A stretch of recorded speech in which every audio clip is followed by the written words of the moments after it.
Bonjour et bienvenue aux membres de la MRC du Rocher-Percé et également aux entreprises de la Gaspésie. Donc, je suis heureuse aujourd'hui de vous présenter un webinaire sur l'interculturalité en entreprise. Vous avez été nombreux à vous inscrire, donc je vous remercie beaucoup. C'est une formation qui est à destination des gestionnaires et des responsables pour mieux accompagner l'embauche, l'intégration des personnes nouvellement arrivées de cultures différentes dans une entreprise. Donc, je vais vous partager mon PowerPoint dès maintenant.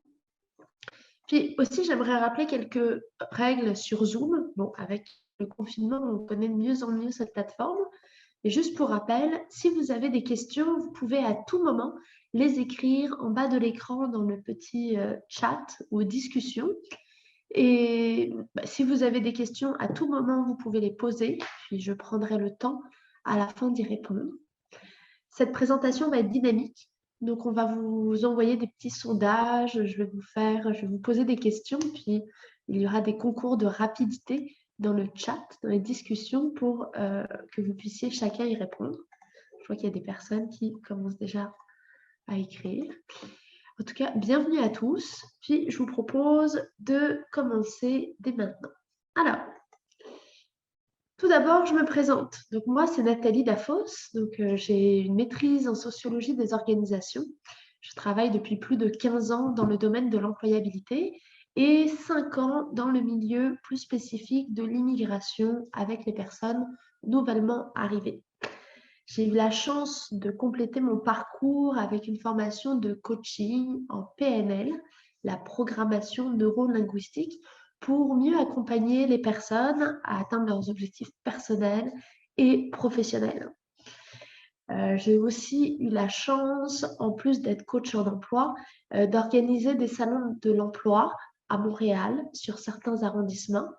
Puis, ça m'a permis de rencontrer aussi bien des entreprises, de connaître leurs besoins de recrutement, leurs défis, enfin le défi des gestionnaires, et en même temps, les chercheurs d'emploi de différentes cultures, comprendre leurs enjeux, ce qu'elles étaient bah, leurs problématiques, en fait, leurs challenges, leurs défis à surmonter pour trouver leur premier emploi au Québec et pour s'intégrer dans les entreprises. Aujourd'hui, j'interviens comme formatrice et conférencière et je vous partage mon expertise et mes connaissances sur l'interculturalité dans le milieu du monde du travail. Donc, je travaille pour Objectif Emploi. Objectif Emploi, c'est une organisation qui offre plusieurs services en employabilité, donc qui aide les personnes à trouver un emploi. C'est aussi un organisme qui a un service d'orientation. On a 2 conseillères en orientation. Puis on propose le service d'entrepreneuriat avec la formation lancement d'entreprise.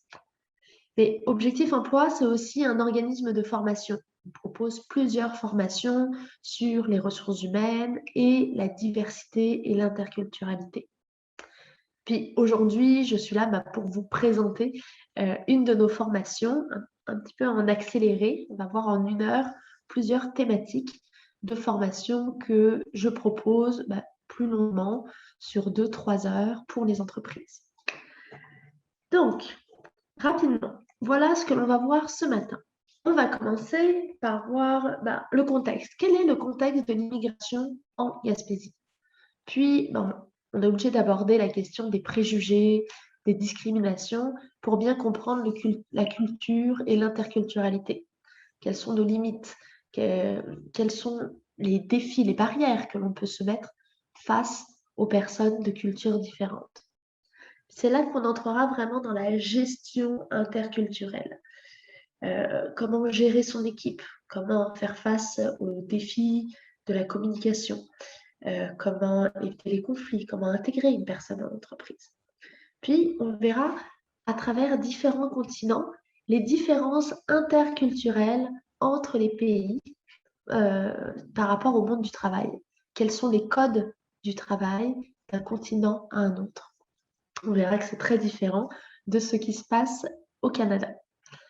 Et on terminera sur la communication interculturelle qui est la clé d'une bonne gestion, d'une bonne intégration, d'une bonne cohésion d'équipe lorsque l'on travaille avec des personnes de cultures différentes. Alors, pour commencer, le contexte. Donc, vous le savez, le marché de l'emploi québécois connaît une grande pénurie. La population est de plus en plus vieillissante. Les entreprises doivent fermer plus tôt ou doivent fermer complètement parce qu'il manque de personnel. Alors, comment y remédier? Quelles sont les solutions qui existent? Donc, en parlant avec plusieurs entreprises, j'ai découvert qu'il y avait plusieurs stratégies de recrutement qui étaient mises en place, comme par exemple d'élargir les critères de sélection.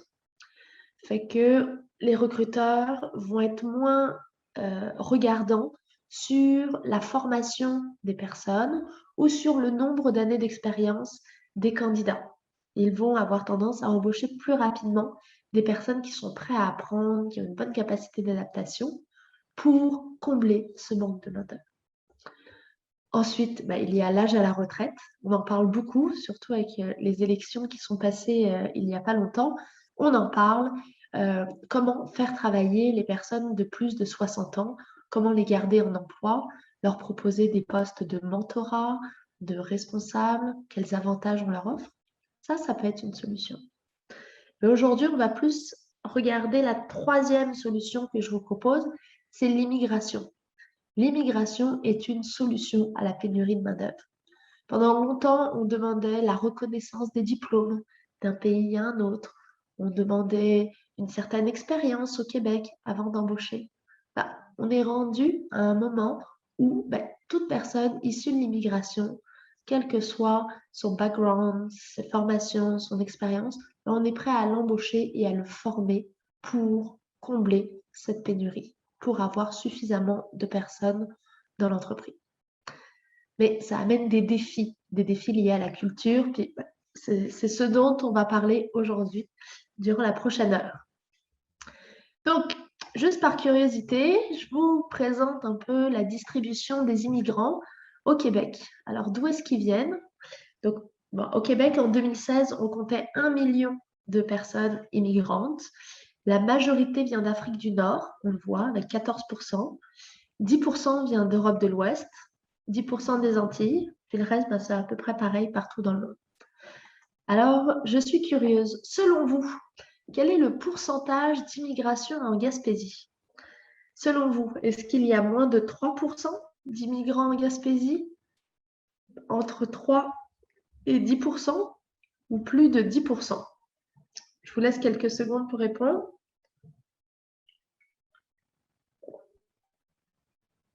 Je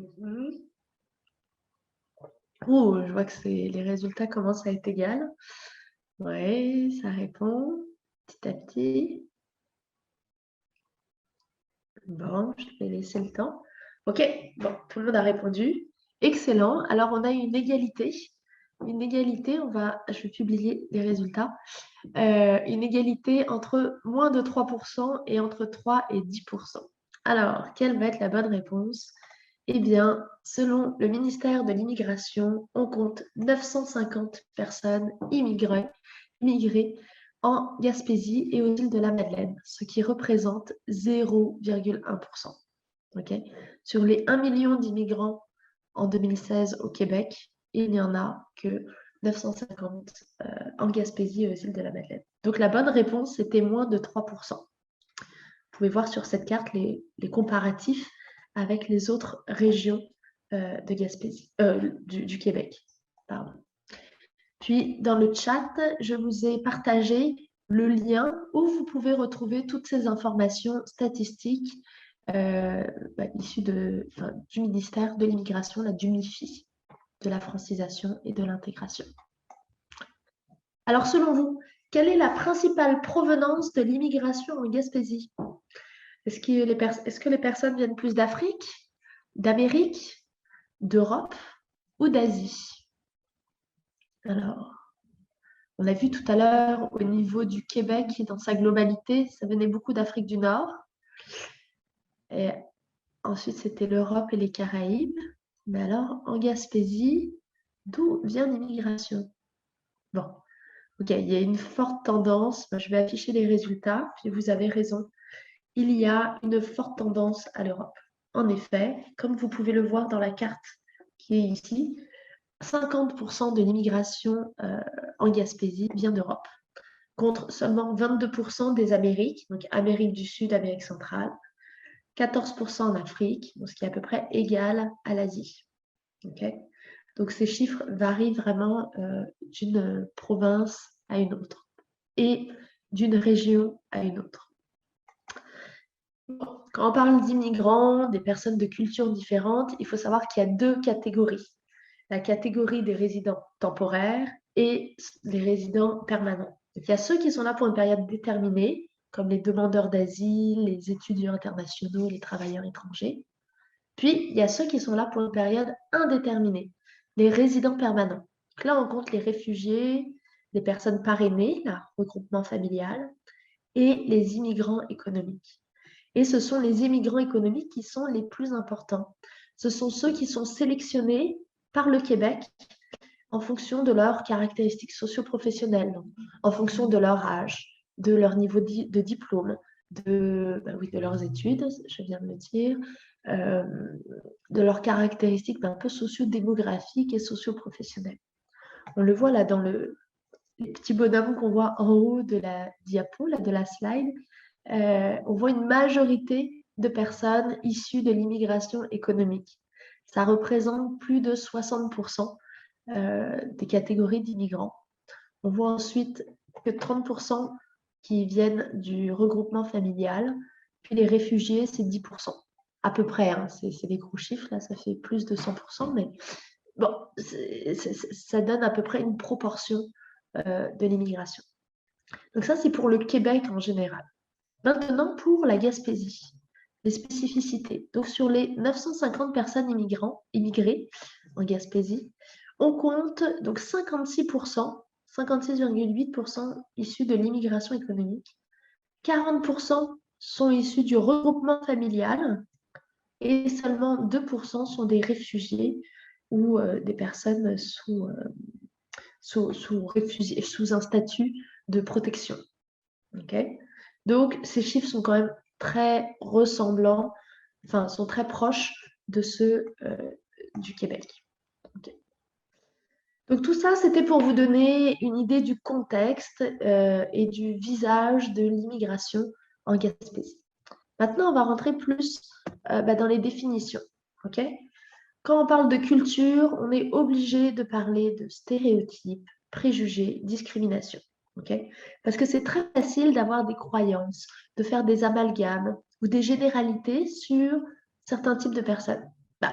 On en fait de manière générale assez facilement sur plusieurs personnes, mais pour des personnes qui sont différentes ou de cultures différentes, on l'entend encore plus.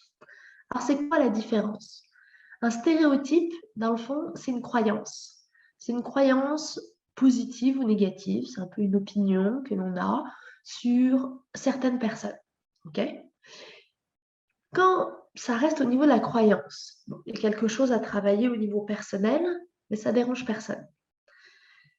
Ça commence à déranger quand ces croyances, ces stéréotypes que l'on a se transforment en préjugés. Ces préjugés, c'est ce que l'on peut dire et c'est ce qui dévalorise la différence. On commence à juger sans savoir. Okay.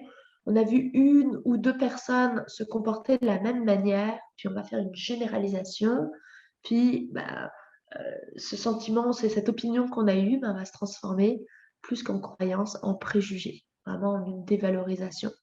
Par exemple, les Russes parlent fort, les Français argumentent tout, les Africains sont toujours en retard. Ça, c'est des choses qu'on peut entendre parce qu'on a tendance à généraliser. Mais pourtant, ce n'est pas le cas. Il faut bien faire attention que ça peut être certaines personnes et pas toutes les personnes. Un comportement n'est pas forcément associé à toute une culture. Chaque personne est différente et chaque personne a ses qualités et ses défauts et ses limites au niveau de ses comportements. Donc, ces préjugés, elles viennent souvent d'un manque de connaissance des différentes cultures, du fait de ne pas avoir rencontré assez de personnes d'une même culture pour arriver à un jugement facile. Et aussi, malheureusement, par la peur de la connaissance, peur de la différence, pardon, Ce qui est différent nous fait peur, donc ça nous rassure de mettre des étiquettes, de les mettre dans des boîtes. Bon, c'est quelque chose qui est humain, mais c'est aussi quelque chose sur lequel on doit tous travailler pour s'améliorer, pour devenir meilleur. Ok. Ces préjugés peuvent très vite franchir le pas de la discrimination. Alors, c'est quoi la discrimination? C'est les actions qui découlent des préjugés. Par exemple, un préjugé, bon, je me permets parce que je suis française, moi, je suis franco-suisse, mais bon, en tant que Français, je vais parler. On reproche souvent aux Français d'argumenter tout, de vouloir tout argumenter. Okay. Avoir ce préjugé-là, on sait un fait.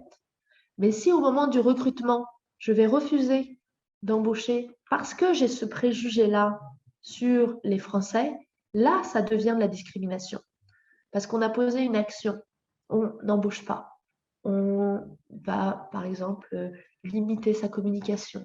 On va donner moins de responsabilités. Ça, ce sont des actions qui vont entraîner ce que l'on appelle de la discrimination. Ne pas donner de part égale, ne pas traiter les personnes de la même manière à cause de ses préjugés liés à ses croyances, liés à son expérience. Okay. Puis bon, après, on parle de racisme, mais là, c'est une coche au-dessus. Okay. Donc, au Québec, il y a quand même la Charte des droits et libertés que vous devez connaître, surtout en tant que gestionnaire et recruteur. La Charte des droits et libertés, elle précise, elle donne 13 ou 14 motifs qui déterminent la discrimination. On ne peut pas demander à un salarié quel est son sexe, quelle est son identité, son orientation sexuelle, sa race, sa couleur, sa religion. Bon. Si on les lit tous, on se rend compte que la majorité sont reliées à la culture. Hein. On peut le voir, l'origine ethnique, la couleur, la langue, la religion, tout ça, ça fait partie de la culture. Il y a l'UNESCO qui a défini au sens large la culture et qui a dit que c'était l'ensemble des traits distinctifs spirituels et matériels, intellectuels et affectifs qui caractérisent une société ou un groupe social. Okay. Ça englobe aussi bien les arts, les lettres, les modes de vie, les droits fondamentaux de l'être humain, le système de valeurs, les traditions et les croyances. Okay. Ici, là, je ne vous ai pas sorti l'image de l'iceberg. Okay. À chaque fois qu'on parle de culture, on voit la face émerger. Donc ça, c'est les comportements et les attitudes qui sont différents d'une culture à une autre. Puis la face immergée, que l'on ne voit pas, qui sont plus les valeurs, les traditions, les croyances des personnes, tout ce qui est invisible et pourtant qui définit la personne, okay, par sa culture. Bon, il faut savoir qu'une culture n'est pas figée. Une culture évolue avec le temps, avec les rencontres, surtout aujourd'hui avec Internet. On découvre de plus en plus de choses. Donc, notre culture a tendance à s'adapter à notre environnement, s'adapter au temps, aux personnes. Okay. J'aime beaucoup la phrase de Édouard Herriot qui dit « La culture, c'est ce qui reste quand on a tout oublié. » Eh oui, qu'est-ce qui nous reste quand on a tout oublié? C'est ce qu'on appelle la culture, c'est nos valeurs, nos croyances, nos traditions, notre mode de vie, nos connaissances littéraires, nos droits fondamentaux. Ouais. Puis, dans la culture, il faut savoir qu'il y a aussi des sous-cultures. On parle des sous-cultures par rapport à un pays, par rapport à une famille, à une entreprise. Par exemple, les gens de Montréal ont une culture différente des gens du reste du Québec. Une culture familiale est différente d'une famille à une autre. Même chose avec les entreprises. Donc oui, il y a des cultures, mais il y a aussi des sous-cultures. Ce qu'il faut savoir, c'est qu'on est tous différents, puis c'est cette différence, grâce à notre culture, qui est une force. Okay. Ces différences, elles sont liées à nos expériences de vie, à notre personnalité, notre éducation, notre milieu social, notre milieu familial. Tout ça, c'est ce qui nous caractérise, okay? Puis qui font partie intégrante de la culture. Donc déjà, deux personnes dans une même ville qui travaillent dans une même entreprise ont déjà des aspects différents, des cultures familiales, des cultures éducatives, des cultures sociales différentes. Alors oui, il y en a il y en aura encore plus avec les personnes qui ont une culture de pays différente. Ok? Ça, on le voit souvent en équipe. Est-ce que vous connaissez Les 6 chapeaux pour penser de Édouard de Bono?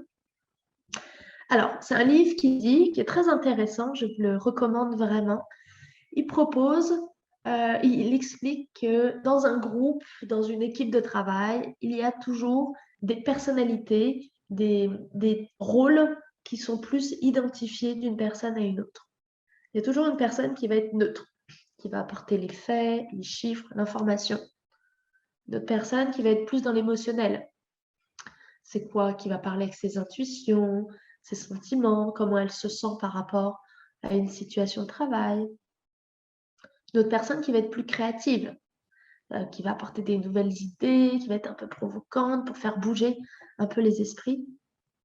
Tiens, avant de continuer, je vais vous demander dans le chat de m'écrire vous, selon vous.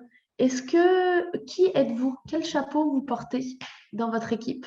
Est-ce que vous êtes la personne plus neutre, plus émotionnelle, plus créative ou plutôt pessimiste, qui va voir tout de suite les dangers, les objections, comment avancer, qu'est-ce qui peut empêcher d'avancer? Est-ce que vous êtes la personne plus optimiste, celle qui a toujours de l'espoir,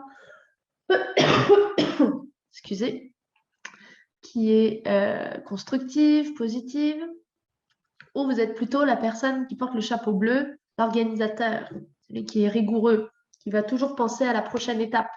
C'est quoi la prochaine étape pour avancer vers une nouvelle idée? Quel est à vous, votre rôle? Donc, je vous invite à écrire dans le chat si vous voulez partager quel rôle vous pensez avoir. Parce que là, dans le fond, ce que je veux dire avec tous ces chapeaux, tous les rôles que l'on peut avoir, c'est... Ok, ça commence à répondre. Parfait. Ce que je veux apporter avec cette idée, c'est qu'on a tous un rôle que l'on a grâce à nos différences. Puis avec des personnes qui ont des cultures différentes, qui viennent de pays différents, ben ça va enrichir ces rôles, enrichir ces interactions. Puis c'est souvent le défi des gestionnaires. Okay. J'ai vu organisateur, émotionnel, optimiste. Oui, ça peut qu'on cumule plusieurs chapeaux en même temps, surtout quand on est un gestionnaire. Bon. Donc, comment laisser sa place aux nouvelles personnes qui viennent d'arriver, aux nouvelles cultures qui peuvent être parfois différentes, mais qui va toujours entrer dans une de ces 6 catégories.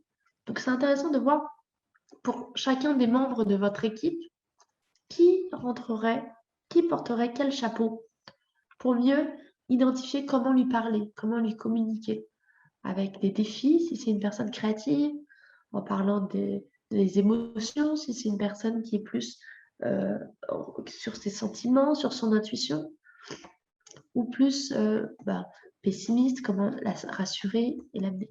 Okay? Donc tout ça, ça amène des défis, des rencontres entre différentes cultures et c'est ce qu'on appelle l'interculturalité. Donc inter, c'est bien entre et culturalité, c'est culturel, c'est la culture. Okay? Dans le fond, c'est l'interaction, c'est l'échange entre différentes cultures, entre 2 personnes de cultures différentes, mais qui se parlent dans le respect. Pas pour changer l'autre, mais pour préserver l'identité de l'autre. Ça, c'est un vrai défi au niveau de la gestion interculturelle, de pouvoir respecter les cultures de chacun, de ne pas vouloir changer la personne, de l'accepter et de continuer à échanger, de garder des bonnes relations, puis travailler avec ces différences culturelles. Donc ça, il faut faire attention entre interculturalité et multiculturalisme. Là, le multiculturalisme, c'est la coexistence. C'est le mélange de plusieurs cultures ensemble. Okay? Puis c'est pas ça qu'on veut forcément en entreprise, avoir plusieurs cultures qui se mélangent et qui coexistent. En tant que gestionnaire, on cherche plus à travailler avec les différences avec les cultures différentes de chacun. Ok. Donc, c'est quoi les avantages pour l'employeur? Bien sûr, pour vous, là, les personnes parmi vous qui ont déjà embauché des personnes immigrantes, de cultures différentes, vous avez dû voir, ça apporte un nouveau regard, une autre expertise. Quelqu'un qui a travaillé ailleurs, sur d'autres marchés, qui peut même ouvrir à d'autres marchés de nouvelles opportunités professionnelles. Ce sont des personnes qui apportent leur vision par rapport à leur pays, par rapport à leur manière de travailler avant. Ils apportent aussi un apport linguistique. Oui, parfois, il y a des jeux de mots, des choses à approfondir, des choses qu'on peut approfondir juste avec des mots. Puis, bien sûr, ça apporte une représentation de la diversité. Les équipes deviennent plus pluridisciplinaires, dans le sens où des personnes qui... Excusez-moi, je suis un petit peu malade. Et c'est pas le Covid. Des personnes qui ont la même mission, les mêmes responsabilités, mais qui ont des formations différentes, apportent une richesse, une manière de travailler différente qui peut être plus complémentaire et aussi pluridisciplinaire. Ça apporte différence de point de vue. Puis, il y a l'innovation et la créativité qui est très forte aussi avec l'embauche de personnes différentes. Et bien sûr, pour l'employeur, mais on verra ça à la fin, il y a plusieurs avantages, plusieurs subventions qui sont offertes par le gouvernement pour encourager l'embauche de personnes de cultures différentes, comme la subvention privée. Mais on verra ça tout à l'heure.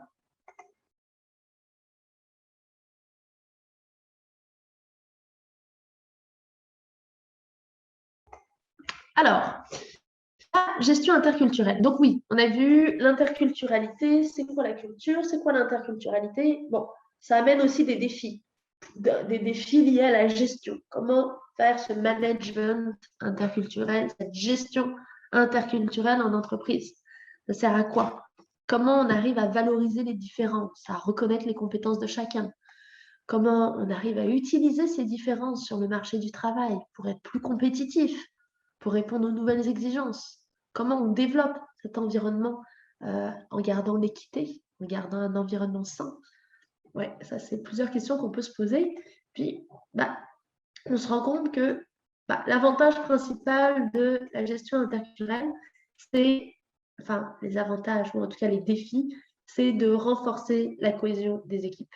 Vraiment, une bonne gestion des recruteurs, des employeurs, des gestionnaires, c'est de réussir à faire travailler chacune des personnes pour contribuer à l'épanouissement au travail de chacun. Favoriser une bonne intégration pour faciliter la communication entre les personnes. Puis c'est ça qui va permettre d'activer le plein potentiel des personnes, qui puissent donner le meilleur d'eux-mêmes en évitant les malentendus, les susceptibilités, en limitant les conflits. Okay? Donc ça, c'est tout un défi. Puis cette gestion interculturelle est souvent liée à la communication. Comment mieux communiquer? Mais pour bien communiquer, il faut connaître, il faut savoir quelles sont les différences entre les personnes. Il faut savoir que les bénéfices, oui, c'est ça, de la diversité, elles ne sont pas spontanées. On dit oui, c'est bien la diversité, c'est bien l'interculturalité, c'est très riche, mais ça demande quand même du travail du gestionnaire. Les bénéfices les résultats ne sont pas spontanés.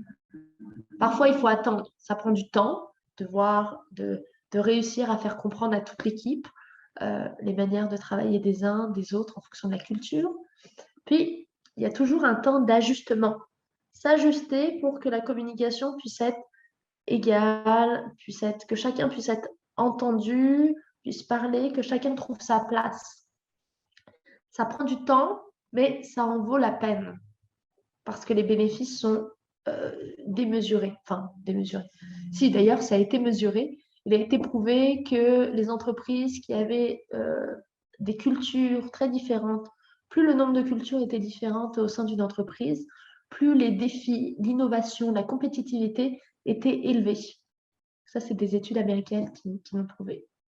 Bon, mais bien sûr, ce qu'ils ne disent pas, c'est que ça ne s'est pas fait tout de suite. Ça prend du temps, ça prend une bonne gestion, ça prend une bonne communication et aussi une bonne connaissance des différences culturelles au travail entre les continents. Là, on va passer rapidement sur plusieurs continents. On va commencer avec l'Afrique. Alors, en Afrique, on le sait, il y a une tradition d'entraide et de solidarité qui est très forte. On parle de solidarité collective. L'individualisme est très peu présent. Okay. Tout va se faire par le groupe. S'il y a des conflits, ça va se résoudre par le groupe. S'il y a une décision d'entreprise à prendre, ça va être une décision collective avec le consentement du groupe.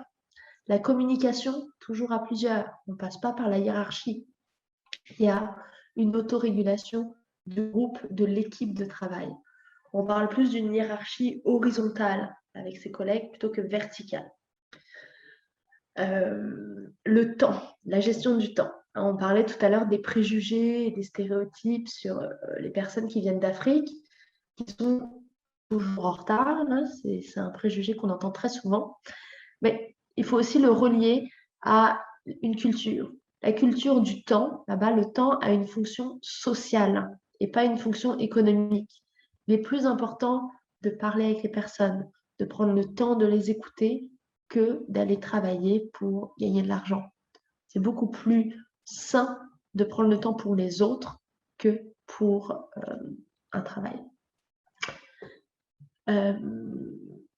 Je voudrais venir, oui, le respect. Le respect est très fort aussi au niveau de la hiérarchie et au niveau de l'âge. Ça peut être un peu différent par rapport à la culture nord-américaine.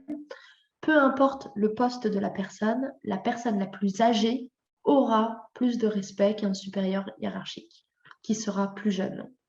Donc, cette notion de respect est à savoir aussi, parce que ça fait partie des attitudes ou des comportements non verbaux qui peuvent interroger ou qui peuvent développer des susceptibilités en fonction des personnalités de chacun. Okay. En haut, je vous ai écrit là le management, le Ubuntu management qui a été traduit par Nelson Mandela, qui traduit justement que le Ubuntu, c'est I am because we are. Je suis parce que nous sommes. Tout ça, ça définit en une phrase cette tradition de solidarité, de collectif, de l'importance du groupe. Je ne suis rien sans les autres. Je suis parce qu'il y a une équipe, parce que je ne suis pas seule, parce que nous sommes nombreux. Donc ça, cette phrase, elle est vraiment très significative de ce continent africain. Okay. Bon, bien sûr, il faut pas. Là, je rentre vraiment sur les grandes lignes du continent. Je pourrais m'attarder plus à l'Afrique du Nord, à l'Afrique centrale ou à l'Afrique du Sud, ou même d'un pays à un autre ou d'une ville à une autre. Hein. Vous le savez, il y a des cultures, mais il y a aussi des sous-cultures qui peuvent être fortes. Si vous embauchez une personne qui vient d'Afrique, renseignez-vous sur son pays, sur sa ville. Il y a énormément d'informations sur Internet qui vont vous permettre de mieux comprendre la culture de la personne que vous allez employer. Par exemple, en Afrique du Nord, regarder une personne dans les yeux, c'est comme le défier, c'est comme malpoli. Donc, si vous êtes amené à embaucher ou à recruter une personne d'Afrique du Nord, si elle ne vous regarde pas dans les yeux, il faut l'accepter, c'est un signe de respect envers vous. Ok, c'est pas un signe de fuite ou de malveillance comme ça peut être interprété. Okay. Donc, c'est des petites choses comme ça qui sont à savoir. C'est pour ça que je vous encourage vraiment à vous renseigner sur la culture des différents pays. Là, je vais passer rapidement sur le continent asiatique. Donc, la culture du travail est très forte. Hein, on le sait, les personnes d'Asie travaillent beaucoup. Il y a une culture de la réussite très forte. On dit qu'il n'y a pas tant individualiste, c'est vraiment très le pays, l'équipe, la famille, puis en tout dernier, il y a soi. Okay. Donc, c'est des personnes qui ont du mal à parler d'eux. Par exemple, en entrevue, lorsqu'on pose la question parlez-moi d'une réalisation dont vous êtes le plus fier ou parlez-moi d'une difficulté dont vous êtes le plus que vous avez dû surmonter. ça va être difficile pour eux de parler au je. Ils vont parler au nous, au niveau de l'équipe, au niveau du groupe. Okay. Alors pour eux, l'équipe, le temps a une fonction économique. Okay. La hiérarchie est très forte, comme en Afrique, avec l'âge et la hiérarchie. Au niveau de la communication, c'est peut-être le plus important, il faut savoir qu'elle est souvent non-verbale pour les personnes d'Asie. Elle est métaphorique, surtout en Chine et aux pays d'Asie du Sud-Est. La communication est très imagée, okay, et non-verbale. Donc, c'est des personnes avec qui il faut être plus attentif et plus observé. C'est des personnes qui contrôlent beaucoup leurs émotions et qui préservent la face. Okay. Donc, il va y avoir un rôle d'observation, il va falloir les observer plus que d'autres pour comprendre ce qu'ils veulent dire, les messages qu'ils veulent transmettre. Bon, encore une fois, c'est général à l'Asie. On peut voir au Japon, par exemple, on ne serre pas la main. Serrer la main, c'est très mal poli, donc on ne serre pas la main, ce qui est différent du Canada. En Inde, par exemple, dire non, c'est impoli. Donc, un employé qui vient d'Inde ne vous dira jamais non. Il dira toujours oui, oui, même s'il n'a pas compris. Okay. Donc ça, parfois, bon, les gestionnaires ont du mal avec ça, du mal à déceler justement que parfois, il y a des oui, oui qui veut dire je ne sais pas, mais je te respecte, donc je te dis oui, plutôt que oui, je vais le faire. Okay. La solution, souvent, c'est de faire reformuler. En demandant une reformulation, ça permet de valider que la personne a bien compris et que ça va être fait. Okay. Ensuite, le continent européen. Donc, 50% des personnes viennent d'Europe. 50 personnes des immigrants en Gaspésie viennent d'Europe. Bon, il faut savoir qu'il y a deux types d'Europe. Il y a l'Europe du Sud, l'Europe de l'Ouest, qui est une culture plus latine, très hiérarchique, très masculine. Le patriarcat est très fort. Puis, au niveau de la hiérarchie, c'est normal de parler à son boss, de parler directement à une personne au-dessus, d'avoir des personnes en dessous, des subordonnés.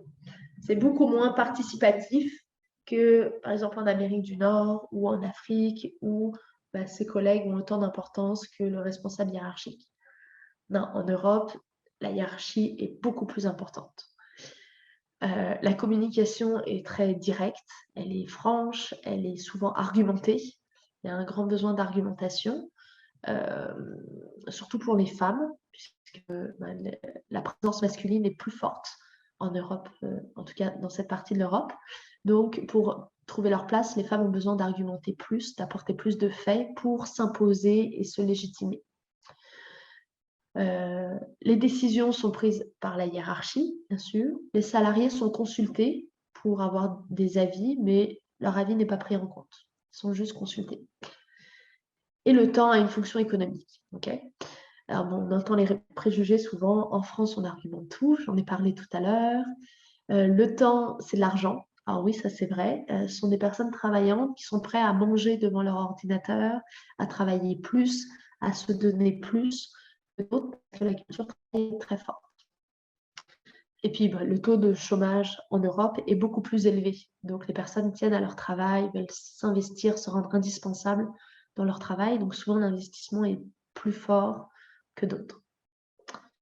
On voit aussi une différence avec les pays d'Europe du Nord, des pays nordiques, qui sont plus participatifs, plus féminins. Les personnes vont être...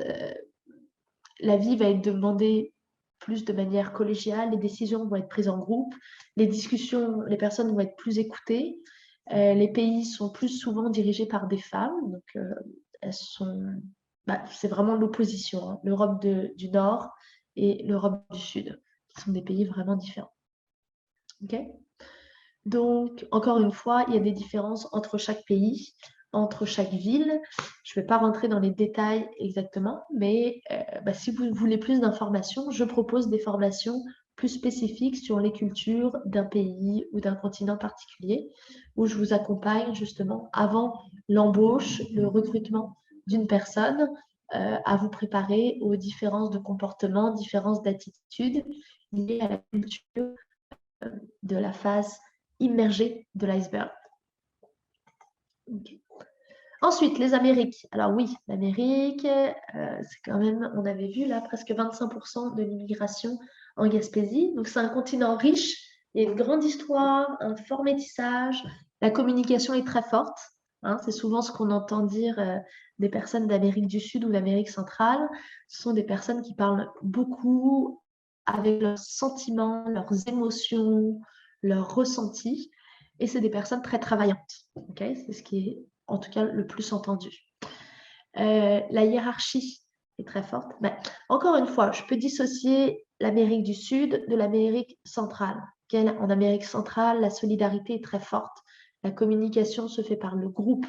La hiérarchie est plus horizontale.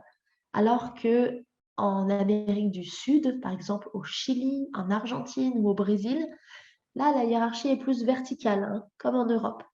La hiérarchie est très forte, il y a une autorité, on respecte les personnes qui ont le plus de responsabilités, puis on est en dessous.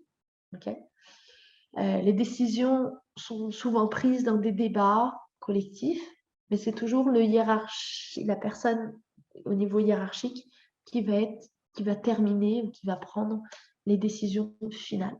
Okay, le rôle de la famille est très fort. C'est aussi très patriarcal, donc ça, il faut faire aussi attention avec les genres. Souvent, c'est des choses des choses qui ressortent dans les discussions. Donc, à voir. Mais encore une fois, chaque pays est différent, donc je ne vais pas rester plus longtemps ici. Puis, on peut voir les grandes différences avec le Canada, où la communication est très forte, très directe et efficace. La hiérarchie est plus égalitaire que hiérarchique. Donc, même la personne au niveau hiérarchique est considérée autant que son collègue, écoutée de la même manière. La société est plus individualiste que communautaire. Les valeurs sont plus au profit de l'égalité des genres. Et la fonction du temps est plutôt économique. Okay. Bon, il faut quand même savoir que l'Amérique du Nord est marquée par sa diversité. Puis il y a des migrations qui existent depuis toujours, depuis plus de 15 000 ans. Ce n'est pas récent, c'est question d'immigration. Au niveau du non-verbal, oui, on dit que souvent la manière de communiquer se fait de manière très directe, en regardant dans les yeux, pour être sûr d'être bien compris. Il y a le regard qui a une grande importance. Garder une attitude positive, très importante. Et la poignée de main avant le Covid qui était décisive avant une entrevue pour connaître la motivation des personnes. Bon, maintenant, c'est plus trop d'actualité, mais quand même, ça faisait partie des coutumes, des comportements non verbaux qui avaient une vraie signification avant. Et ça, c'était un fait culturel. Donc, comme on l'a vu, ce qu'il faut retenir, c'est qu'en fonction des pays, la hiérarchie, elle ne se fait pas dans le même sens. Soit elle se fait de manière verticale, soit au niveau du groupe, horizontal. Il y a des sociétés qui sont plus individualistes, d'autres plus solidaires. Certaines cultures qui ont une culture au travail plus masculine, d'autres plus féminine. Puis la communication, bien sûr, elle change énormément d'un continent à l'autre, d'un pays à l'autre, au niveau du verbal, mais aussi du non-verbal. Quelles sont les différentes attitudes? Parce que tout ça, ça a des conséquences sur les prises de décision, sur la gestion des conflits, le rapport au temps. Bon. Donc, c'est pour ça qu'on va parler de communication culturelle rapidement. Bon, je pourrais en parler pendant 3 heures, mais ce qu'il faut savoir, c'est que c'est la communication qui va permettre de faciliter l'intégration en entreprise. Le fait d'observer, de comprendre les coutumes, les gestes corporels, les traditions, tout ça qui peut susciter des malentendus en entreprise, mais comment, en tant que gestionnaire, vous pouvez améliorer, favoriser un environnement de travail positif, bienveillant, qui permet à chacun de se révéler, de révéler son potentiel au travail. Bon, on le sait, la communication, c'est toujours compliqué entre ce que l'on pense, ce que l'on veut dire, ce que l'on croit dire, ce que l'on dit, ce que l'autre entend, ce qu'elle entend vraiment, ce qu'elle croit comprendre, ce qu'elle veut comprendre. Il y a 9 possibilités pour ne pas s'entendre. Donc, la communication est un défi. Okay. Dans la communication interculturelle, là, je vais vous proposer plusieurs stratégies pour améliorer votre gestion interculturelle. Tout d'abord, ça se passe au niveau de l'attitude. L'attitude, donc ça c'est dans le non-verbal. Gardez en tant que gestionnaire une attitude d'ouverture. Okay. Prenez un pas de recul, observez la personne d'une culture différente. Mais c'est aussi valable avec une personne qui vient d'être embauchée. Excusez. On la découvre, on l'observe, on écoute, on reste bienveillant, on regarde ses faits et gestes. C'est d'autant plus important avec une personne de culture différente. Ça va permettre ensuite, en gardant une attitude ouverte et bienveillante, de mieux communiquer. Avoir une écoute active. Communiquer pour essayer de comprendre. Être 100% disponible pour la personne pour comprendre ses mots, sa manière de parler, ses comportements, son attitude, lui demander de reformuler, de lui expliquer certaines attitudes, certaines manières d'être ou manières de faire pour ensuite pouvoir le relayer, l'expliquer au reste de l'équipe pour calmer les susceptibilités des uns ou des autres, pour mieux comprendre les manières de travailler des uns et des autres, pour faciliter la communication, faciliter l'entraide et le travail collectif.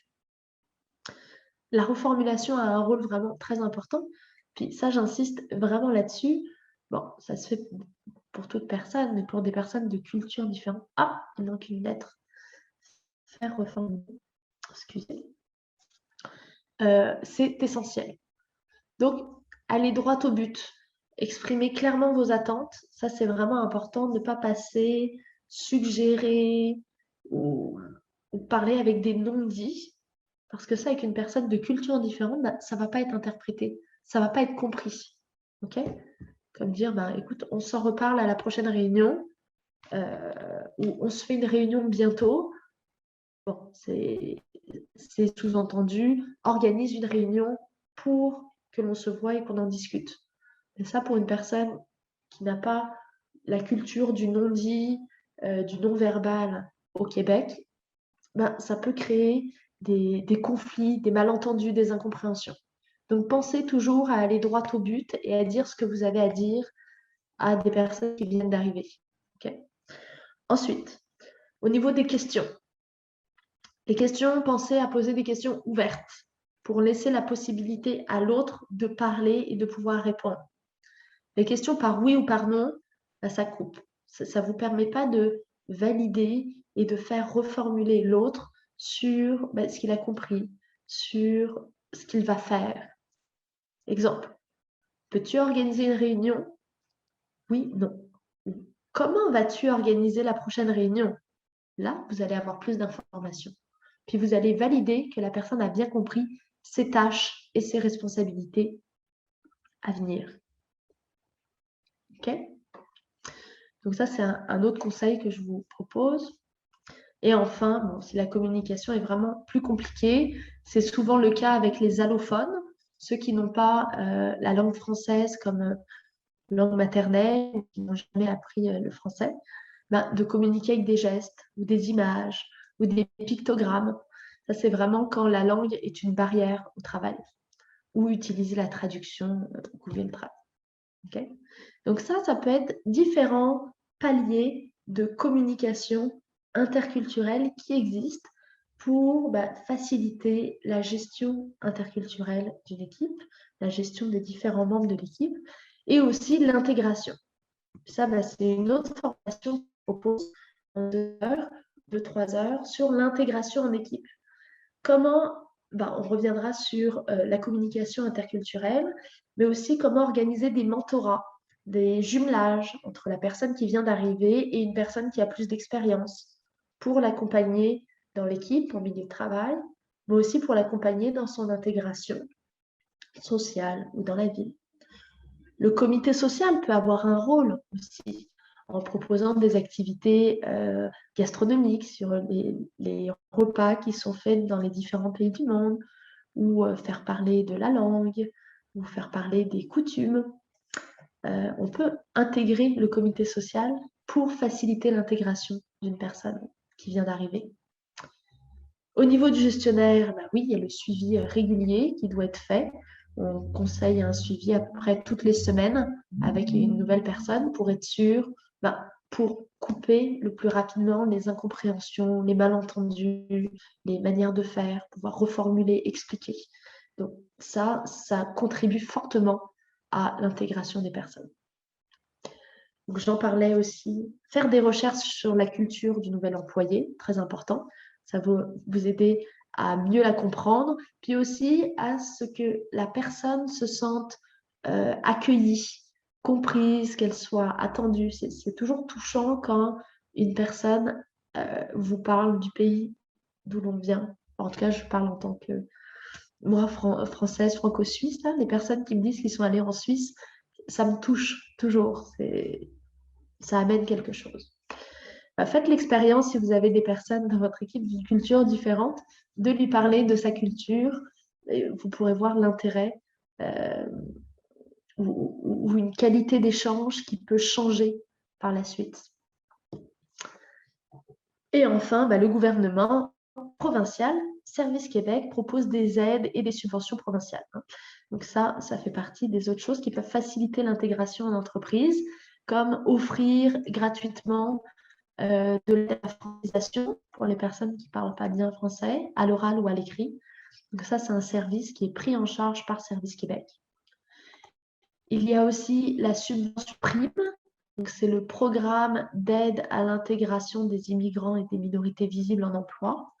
Donc là, c'est Emploi Québec, le service entreprise, qui offre une subvention. C'est comme une partie du salaire qui est donnée les 6 premiers mois lorsque vous embauchez un nouvel arrivant. Un nouvel arrivant, c'est une personne qui est là depuis moins de 5 ans. Donc, on vous met dans le chat tous les liens, toutes les informations liées à la lettre prime. Okay. Donc voilà, on a réussi, on est passé au travers de ce que je voulais vous partager sur l'interculturalité en entreprise. Donc, cette formation vous est offerte, mais c'est aussi pour vous présenter les autres formations que je propose, puisque je suis spécialisée dans l'employabilité et l'immigration des personnes immigrantes. J'ai créé des formations sur comment embaucher une personne immigrante. Là, on l'a vu en 5 minutes, mais on l'approfondit dans les formations de 2-3 heures. Comment intégrer en entreprise, non, comment embaucher, comment intégrer et comment passer une entrevue à une personne immigrante. Quelles sont les questions à poser, comment reformuler les questions en fonction de la culture de la personne que vous voulez embaucher. Donc ça, c'est une formation de 1 heure qui est aussi intéressante. Puis, je propose des formations sur mesure sur la diversité et l'interculturalité. Donc ça, ce sont toutes les formations sur le sujet que je propose. Puis on propose aussi d'autres formations en ressources humaines sur le leadership en entreprise, les types de personnalité ou encore la méditation au travail. Ça, c'est 1 heure tous les midis pendant une semaine. Comment accompagner les équipes à relâcher, à lâcher prise avant de se remettre à travailler. Ça, c'est une formation qui est aussi très demandée. Et le virage numérique en 2021. Donc, voilà, si ça vous intéresse, contactez-moi ou contactez la MRC ou les chambres de commerce pour créer des groupes et vous proposer ces formations. Là, dans le fond, ce que je veux que vous reteniez de cette formation de 1 heure, c'est qu'on est tous différents. On est tous des femmes, des hommes, LGBTQ+, des personnes handicapées, des personnes immigrées. Mais on se ressemble plus qu'on pense. On a tous besoin de communiquer, on a tous besoin de travailler, on a tous besoin d'être ensemble parce qu'ensemble, on est plus fort. Donc, plutôt que de voir les différences culturelles entre les personnes, plutôt essayer de regarder ou de mettre le focus sur ce qui vous ressemble. Quels sont vos points communs avec ces personnes? Qu'est-ce qui vous permettrait d'aller plus loin, d'avancer ensemble, de faire un bout de chemin ensemble? Puis en mettant l'accent sur ce qui vous ressemble, vous pourrez révéler le meilleur de l'autre. Okay? Puis l'inclure plus facilement et avoir un engagement en entreprise plus fort. Ok.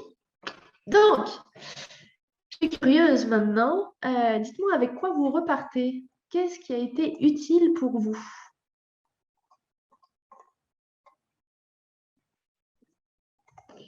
Alors, vous pouvez m'écrire dans le chat pour me dire si vous avez eu... Hop. Et oui, le PowerPoint est déjà terminé. Tadam. Donc, je vais vous envoyer le PowerPoint à la fin. Donc, vous pourrez le recevoir. Si vous voulez m'écrire des questions, ben, je vais vous envoyer un mail. Donc, vous pourrez directement m'écrire pour me présenter, ben, pour me dire, pour me poser vos questions. Puis, ça me fera plaisir de vous y répondre. Je vous enverrai le PowerPoint, puis un questionnaire pour m'évaluer, pour que je puisse m'améliorer, toujours améliorer le PowerPoint et la formation. Puis si vous êtes intéressé par plusieurs formations, vous pourrez l'indiquer dans le formulaire qu'on va vous envoyer sur Google Forms. Voilà, ben, écoutez, je vous souhaite une très bonne journée. Ah oui, j'ai vu qu'il y avait une question. Tac, tac, tac.